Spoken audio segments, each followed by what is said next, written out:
Hey everyone, welcome to Unstuck with Charlie. My name is Charlie Arms and I want to welcome you to the channel. I hope you all had a great Thanksgiving weekend and enjoyed some time with your family or maybe a little downtime. We had a great weekend and I hope that yours was equally enjoyable. Today we're going to talk about difficult people. Difficult people. And before we get started, do me a favor, smash the thumbs up button just below. Give us a like, we'd really appreciate it. Hit the subscribe button and you'll get notifications when new content is added or when we go live. And yes, we're going to go live in some of our upcoming sessions. There's some interesting guests who will join me to discuss a whole range of topics. We've got a lot of things in store we hope that you'll enjoy. And as always, jump in the comments section below and let me know what you think about today's video or any upcoming content that you would like us to cover. So, okay, today we're going to talk about difficult people. And as soon as I say difficult people, an image of someone likely pops up in your mind. This could be anyone, right? Could be a friend, could be a family member, could be an annoying neighbor or coworker. Could even be someone in your church, right?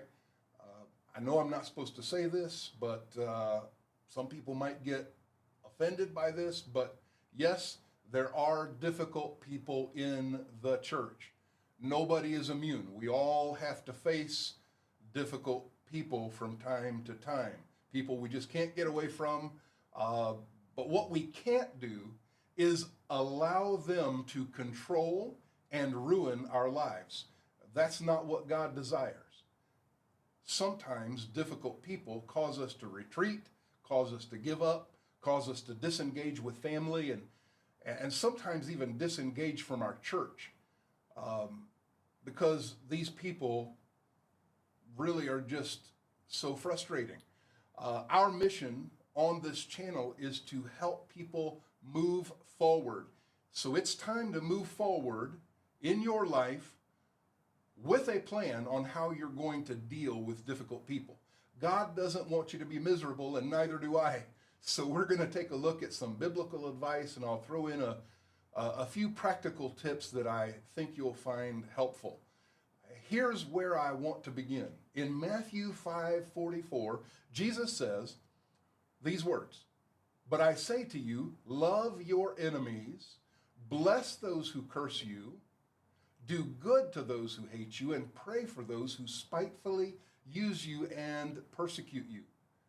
Now, your immediate reaction is probably the same as mine, but Jesus, you don't know how annoying or how bad or how self-centered this person is. Well, if you think about it, I'm quite sure Jesus understands difficult people. I mean, just think about it. During his entire public life, people criticized him.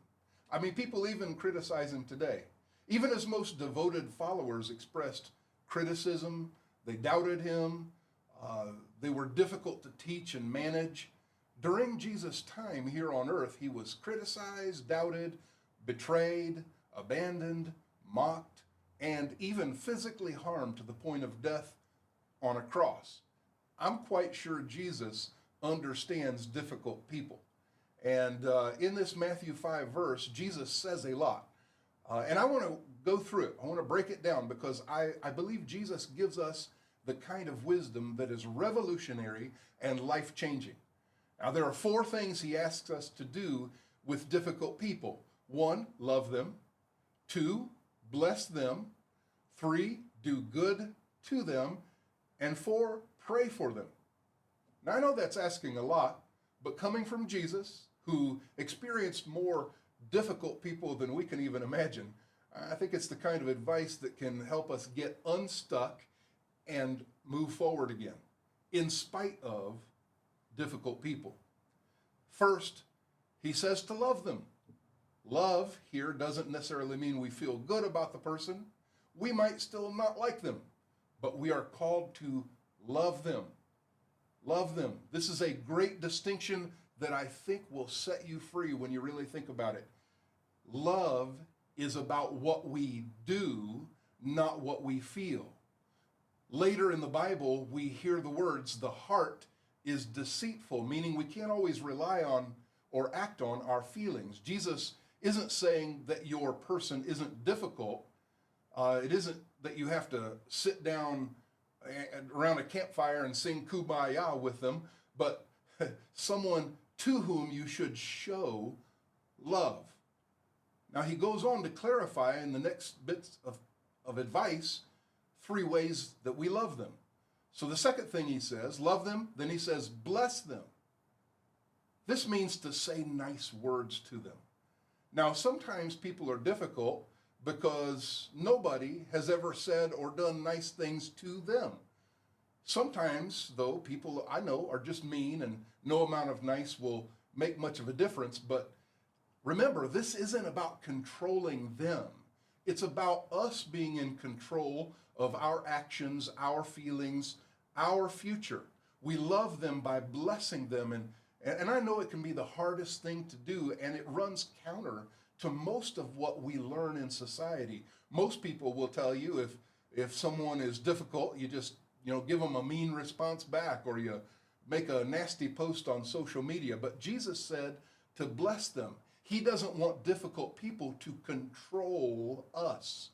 We fly above it. We don't get dragged down into the mud. We're going to be Christians, and we're going to go in no matter what and be in control of ourselves. So we love them, we bless them. The third thing he says is do good to them. And in his Sermon on the Mount, Jesus implores us to turn the other cheek when someone hits us, and to go a second mile to those who are demanding. He follows that up with this teaching, do good to them. This means that we need to be proactive in finding ways to bless them, say good things, and do good things for them. This isn't just sitting back and taking it. It's doing something. It's being proactive. Listen, I want you to hear this. I'm not saying that if you're being abused or you're in a situation that's threatening to you, that you should stay there. Those aren't difficult people. Those are evil people. And if you're in that kind of situation, remove yourself, protect yourself. But what I'm conveying here is that there are people that are just difficult, people we must deal with, people you might not necessarily be able to get away from, family, people you work with.